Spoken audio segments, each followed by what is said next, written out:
अस्सलाम वालेकुम, कैसे हैं आप सब? उम्मीद करते हैं आप खैरियत से होंगे। हम भी यहाँ बिल्कुल खुश-बाश, फिट-फाट। आज हम एक ऐसा टॉपिक लेकर आए हैं जिसमें डेली रूटीन है बहुत सारे लोगों की, लेकिन हम छोटी-छोटी चीज़ों को नज़रअंदाज कर देते हैं। हमारी डेली रूटीन में ये चीज़ें शामिल होती हैं, उसके बावजूद भी हम डेली एक ही तरह से काम कर रहे हैं।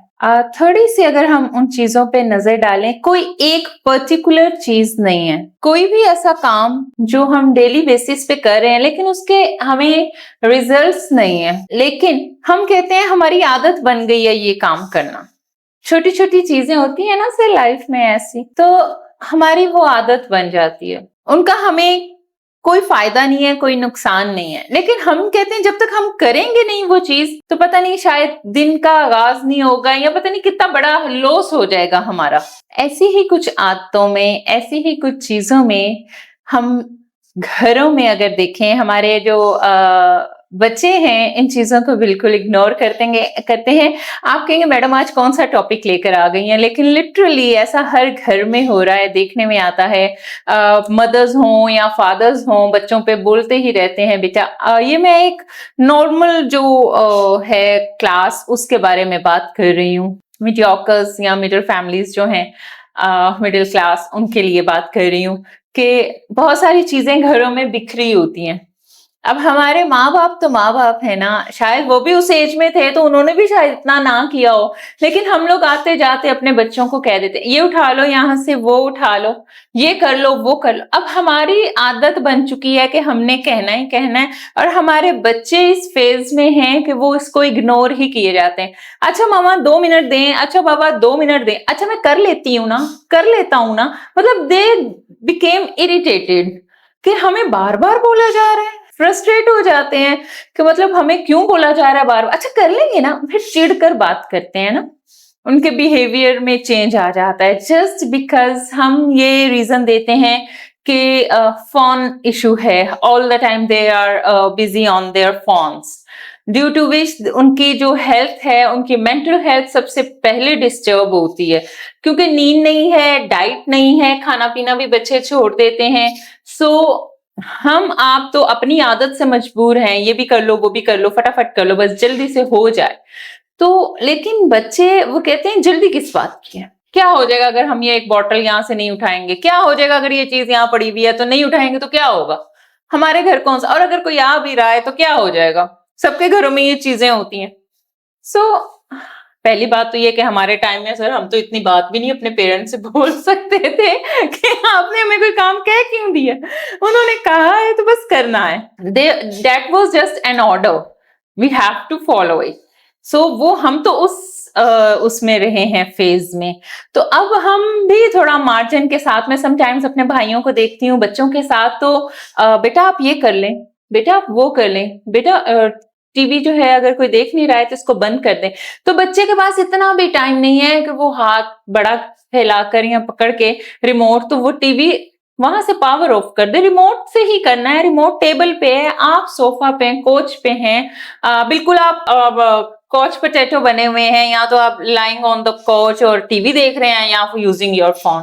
सो और हमारी आदत है कर लो अभी, क्या कहेंगे सर आप, ये है ना ऐसा, एक पाकिस्तानी कल्चर में तो ये बहुत ज्यादा ये चीज है जी बेशक है तो सही। ये क्या ये चीज जिम्मेदारी का एहसास दिलाती है या नहीं, हम इस तरह फील करते हैं? नहीं वो हम लोग जो हैं पुराने लोग हैं वो ज्यादा सर पुराना मुझे तो ना बोले, मैं आपसे पूछ रही हूँ। नहीं, बात ये है कि जो हम मैंने देखा या हमारे पेरेंट्स ने देखा या किया, उसके मुताबिक अब ये है कि आजकल की जो जनरेशन है वो इतनी जल्दी इस चीज टॉपिक पे नहीं आते वो, बिल्कुल ऐसी है, और इसलिए बार बार ना कहा जाए या उनको टाइम दे दिया जाए या उनको बताया जाए कि ये उनकी जिम्मेदारी है, उनको करना है। क्योंकि होता ये है कि सारा काम तो फिर पेरेंट्स खुद कर रहे होते हैं, तो उनको पता होता कि करने वाला पीछे है कोई ना कोई, तो इसलिए फिर वो इतनी जिम्मेदारी लेते नहीं है।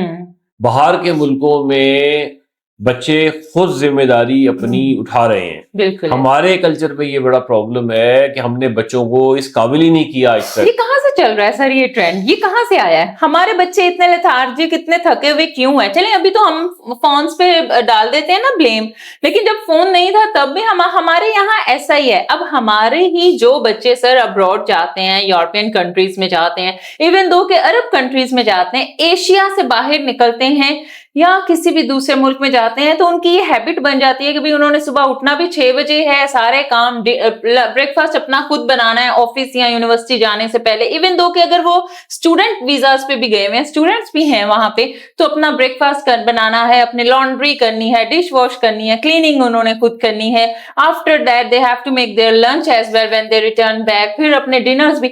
पाकिस्तान आकर भी उनकी वही हैबिट रहती है, उनकी रहती है। लेकिन वही बच्चा गया हुआ है ना हमारे ही माहौल से निकल के, तो फिर हमारे बच्चों को क्या है? मेरा वो एक भाई जो बाहर से आता है ना, उसके आने से सारे तंग पड़ जाते हैं, यार इसकी तो रूटीन ये है, ये तो खुद ही शुरू हो जाता है। अब उसको आदत है, हालांकि वो भी मैरिड है, दोनों मियां बीवी करते हैं, लेकिन वो खुद करने लग जाएगा। मतलब उसको जरूरत नहीं है कि वो किसी का वेट करे, कोई मेड आए या हमारी किसी की किसी हेल्पर की उसको जरूरत हो। What does helper mean?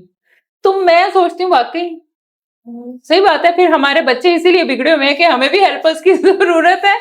तो अगर बच्चे नहीं करते हैं ना तो काम ज्यादा है। क्या कहते हैं सर इस बारे में? जी काम कुछ ज्यादा भी हमारे घरों में है, बाहर के मुल्क देखिए सिमेटोस्मेटिक का काम भी बहुत होता है घरों में, तो बाकी हम लोग आदी भी हैं कि हेल्पर आए, मेड आए, हाउस हेल्पर की हमें हेल्पर की जरूरत है। ये शो ऑफ भी तो है, ये है।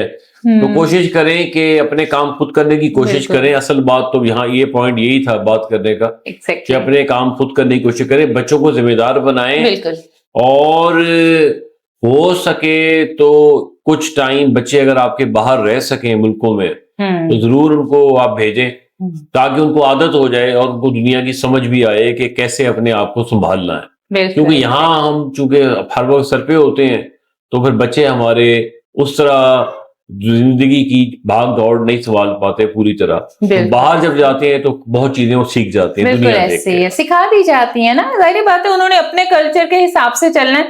वो उन्होंने आपको आपके लिए नहीं बुलाया, उन्होंने अपनी सर्विसेज के लिए आपको बुलाया है। अगर आपको वीजा मिला तो आपने जाकर उन्हीं की खिदमत, उन्हीं को अपनी खिदमत देनी है। यहाँ पे आप बादशाह है, वहां आप गुलाम है। अपने घर में हर कोई मालिक होता है, हर कोई शेर होता है। तो ये तो एक यूनिवर्सल ट्रूथ है। वहां के लोग बेशक यहाँ आ जाए, तो उन्होंने मेरा एक यूं ही वीडियो लंबी हो रही है, लेकिन मैं यहाँ पे एक छोटा सा अपना किस्सा जो है वो शेयर कर दूं। हमारा कुछ अर्सा पहले एक डिनर अरेंज हुआ हमारा, तो मैंने जो राइड यूज की, वो लड़का पूरी फैमिली वो फेज 6 राया में रह रहे हैं, डिफेंस लाहौर फेज 6 राया में। And you people are well aware कि वो कितनी अच्छी एक पोश एरिया है। तो वो बच्चा उसकी गाड़ी बड़ी अच्छी साफ सुथरी और नई गाड़ी उसकी, तो उसने मुझे, and he was speaking in English, I asked him are you a student? तो मैं जब फोन पे बात कर रही थी, सबको एड्रेस वगैरह समझाया क्योंकि मैंने ऑर्गेनाइज किया हुआ था, तो वो बच्चा मुझे कहता है ma'am are you a working lady? I said yes. तो उस बच्चे ने वो अभी उसका फाइनल ईयर कंप्लीट हुआ था BS ऑनर्स का। सो ही स्टार्टेड सेइंग कि मैडम मैं ना ये कर रहा हूँ फलां यूनिवर्सिटी से, एक अच्छी यूनिवर्सिटी से मैंने किया है, रिसेंटली फ्री हुआ हूँ। तो मैंने कहा बच्चे आप कहाँ पे रहते हैं, सारा इंटरव्यू किया। मैंने कहा आपकी फैमिली, कहते हैं हम बेसिकली कैनेडियन हैं। तो सारी फैमिली मेरी कनाडा में है, I am only living here. I said for what reason? For your studies? कहते नहीं मैंने वहां पर भी कर ली है स्टडीज, वहां की भी कंप्लीट है, यहाँ की भी कंप्लीट है मेरी, but I don't want to go there. I said why? कहते वहां की लाइफ बहुत ज्यादा जो है ना वो ऑक्यूपाइड है, बहुत ज्यादा बिजी लाइफ है वहां की, यहाँ पे मुझे आराम मिलता है। I don't want to go anywhere except Pakistan and that was the reason। मैं इतनी मुझे शर्मिंदगी भी हुई कि हमारे बच्चों का माइंडसेट क्या है, कहीं जाकर हमें काम करना पड़ेगा, पाकिस्तान में तो कुछ करना ही नहीं पड़ता है, पैसे भी आ जाते हैं, और अब उसको बच्चे को सारे उसके पेरेंट्स जो हैं वो भेज रहे हैं उसको उसके एक्सपेंस। कहते हैं मैं कॉलेज यूनिवर्सिटी या बाहर कहीं घूमने जाना हो दोस्तों के साथ, तो अपने पेट्रोल के पैसे जो है मैं कोशिश करता हूँ कि मुझे कोई राइड मिल जाए, एक तो मेरा पेट्रोल हो जाएगा, सेकेंडली बहुत जो मुझे क्रेज है वो ये कि मैं लोगों से मिलूं, तो आपकी तरह जो कोई पढ़े लिखे लोग मिल जाए, मुझे थोड़ी सी नॉलेज मिल जाती है, तो मुझे ट्रैवल करने का मजा, मेरा रास्ता अच्छा गुजर जाता है एक अच्छे मुसाफिर के मिल जाने से। देखिए ना, उस बच्चे के एक अलग वो भी सोच थी कि उसको लोगों से मेल मिलाप, सोशल इंटरेक्शन वो अपनी स्ट्रॉन्ग कर रहा था। जो इंटरनेशनल रिलेशनशिप्स हैं वो इसी तरह डेवलप होते हैं। सो ये हमारे जो छाप लगी हुई है वो ये, तो इन बच्चों को जब हम बार बार कहेंगे उठो ये कर लो, उठो ये कर लो, अभी तक बैठे हुए हो, ये नहीं किया वो नहीं किया, तो वो इसीलिए चिढ़ जाते हैं कि वो कमांड्स को नहीं जो है वो कैच करते। बहुत कम घरों में होता है जो बच्चे खुद से जिम्मेदार हों, वो अल्लाह तवक्कल ही है, बाकी तो बहुत कम देखने को मिलता है पाकिस्तान में। हमारी वीडियो लंबी हो गई है, लेकिन उम्मीद करते हैं आपको हमारा ये मजे मजे का टॉपिक जरूर आपने एंजॉय किया होगा। लेकिन आप भी जरूर हमारे साथ शेयर कीजिएगा कि आप कितने लेथार्जिक हैं, क्या आप भी पाकिस्तान में रहना चाहते हैं और यही रीजन है, जरूर कमेंट डाउन कीजिएगा। ख्याल रखिए, अल्लाह हाफिज। अल्लाह हाफिज।